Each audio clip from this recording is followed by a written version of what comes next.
안녕하세요. 닥토리오 돌아온 데이터 클립의 박혜은 상무입니다. 첫 번째 독서대담, 아주 작은 습관의 힘 다들 재밌게 보셨나요? 지난 독서대담이 궁금하신 분들은 아래 더보기란의 링크를 참고해주세요.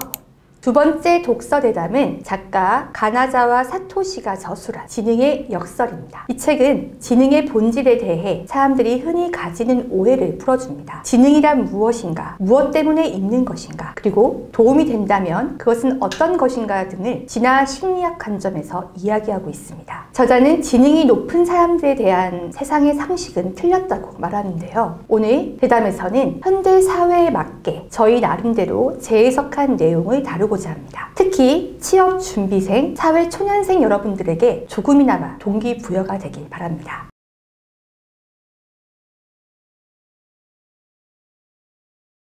오늘 함께 대담을 나눌 송기섭 대표님을 모셨습니다. 안녕하세요, 대표님. 안녕하세요, 송기섭입니다. 네, 이번에도 좋은 책 추천해 주셨는데요. 이 책을 예전부터 추천해 주셨던 것으로 제가 알고 있는데 아무래도 심리학 책이다 보니까 직원들이 많이 어려워하는 부분이 있더라고요. 그렇죠. 이 책 자체가 심리학 책이기도 하지만 진화 심리학이라고 하는 잘 들어보지 못한 그런 장르죠. 심리학이라고 하면 딱히 정답이 없는 그런 부분들을 다루고 있어서 조금 더 어려웠던 것 같아요. 그러나 이 책은 여러 가지 부분에 있어 갖고 많은 선택과 분류 이런 부분에 대해서 이해할 수 있는 지침을 주고 있습니다. 그래서 꼭 한번 읽어봤으면 하는 책이라고 할 수 있겠습니다. 저희도 그동안 책 대담을 하면서 특히 이 지능의 역설에 대한 리뷰는 조금 더 힘들고 저희가 많이 어려워했던 기억이 나요. 이 책에서 말하는 지능이란 무엇일까요, 대표님? 이 책에서 얘기하고 있는 지능은 현대사회에서 얘기하고 있는 삶을 살아나가는 데 있어서 필요한 일반적 지능을 얘기하는 것 같아요. 이 여기에서는 그 일반적 지능을 얘기하기 위해서 저자는 사바나 지능에 대해서 다시 얘기하고 있는데 그 반대되는 개념인 것 같아요. 현대에서의 일반적 지능과 사바나 초원에서의 지능이 어떻게 다른지, 그런 부분은 또 어떻게 적용이 되는지, 이런 부분들을 좀 풀어서 설명하고 있습니다. 저 사바나는 약간 구석기 같은 느낌인 거고, 일반 지능은 현대의 세계에 맞춘 발전된 지능을 얘기하는 거죠. 그러면은 현대인들 대부분의 지능이 높다고 봐야 할까요? 높다고 봐야죠. 사바나 초원 시절에 있어서는 지능이라는 것이 생존, 번식, 그런 관계 형성에 굉장히 국한되어 있는 것 같아요. 근데 현대에 있어서의 일반 지능은 개인의 성과, 개인의 역량, 개인의 취미, 개인으로 돌아가는 것들이 더 많은 것 같아요. 그래서 예전 사바나 지능과 일반 지능은 좀 구별이 되는 것 같습니다. 이 책을 보면서 저도 마찬가지로 지능이 높은 사람, IQ가 높은 사람은 일반적으로 조금 더 나은 선택을 하고 더 나은 삶을 살 것 같다라는, 근데 이 저자는 그게 아니다, 그런 것과 잘 살고 좋은 선택을 하는 것은 다르다라고 얘기를 하고 있더라고요. 그렇죠. 네, 이 저자가 말하는 지능이 높은 사람이 성공하기 어려운 것, 그 이유가 뭘까요? 개인의 성과에 국한된 것들이 많아서 그렇지 않을까 싶습니다. 지능이 높은 사람은 의사도 될 수 있고 교수도 될 수 있고 개인의 역량을 충분히 발휘할 수 있는 그런 업에 종사할 수 있잖아요. 그렇죠.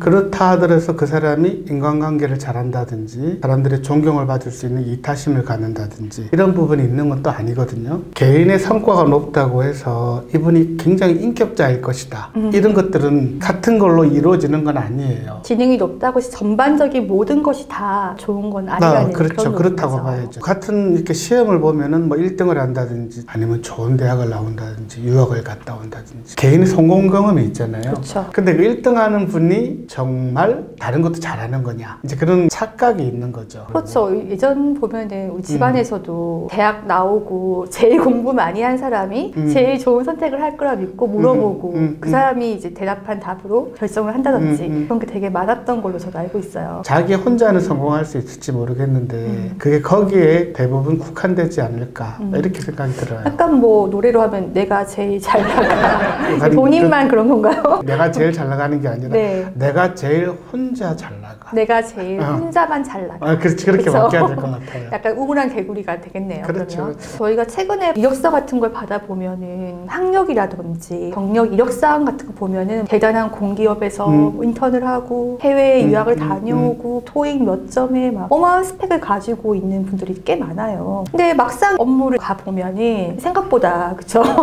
많은 너무 젊은이들이 굉장히 오랜 시간 준비해서 대기업이나 공무원이 되었지만 거기에서 오랫동안 근무를 하고 정년퇴직을 하는 그런 경향이 요즘은 굉장히 드물다고 그러잖아요. 그건 어쩔 수 없네요. 3년, 5년 이렇게 다니다가 퇴직하는 사람도 많다고 하니까 그러면 왜 그렇게 되었을지를 좀 고민해봐야 될 부분이 있을 것 같아요. 왜 그렇게 되었을까요? 그 일반 지능이 높아서 그래요. 그러니까 일반 지능이 높아서 업무에 1등은 할 수 있을지 모르지만 정말 그 업무가 자신에게 맞는지, 개인의 경제적 주체로서의 삶의 목표와 이런 지향점도 같은지 이런 것들은 고민을 많이 안 해본 거죠. 네, 맞습니다. 진짜 저도 느끼는 게 프로젝트를 하다 보면은 혼자서는 너무너무 잘하세요. 다른 분의 1.5배 역량의 일을 하시고 너무 잘하시는데 이분한테 팀장 역할을 맡기게 되면은 그 역할을 제대로 소화를 더 못하시는 부분이 물론 많거든요. 뭐 잘하는 사람도 있긴 하죠. 그쵸, 잘하는 있긴 사람도 하죠. 있는데 그런 이제 그 부분을 하일로 이펙트 효과라 그래요. 후광 효과라고 네. 일을 잘하고 개인의 성과와 역량이 높으니까 다른 사람을 데리고 하는 것도 잘할 거야. 이렇게 착각하는 거죠. 착각을 하죠. 그쵸? 네. 그게 지능의 역설이에요. 그쵸, 이거죠. 네. 네. 혼자서 하는 거는 정말 잘 하지만 다수와 관계를 형성해서 잘 나아가는 방향으로 가는 거를 꺼려 하시는 그런 성향을 최근 들어서 많이 좀 경험을 해봤던 것 같아요. 그래서 대표님 말씀하신 대로 한 사람의 10걸음보다 10사람의 한 걸음이 되는 그런 사회가 돼야지만 모두가 잘 살고 발전하는 사회가 되는데 나만 잘 나가면 돼라는 인식이 있다 보니까 많은 어려움이 있는 것 같기도 합니다. 그렇죠. 네네.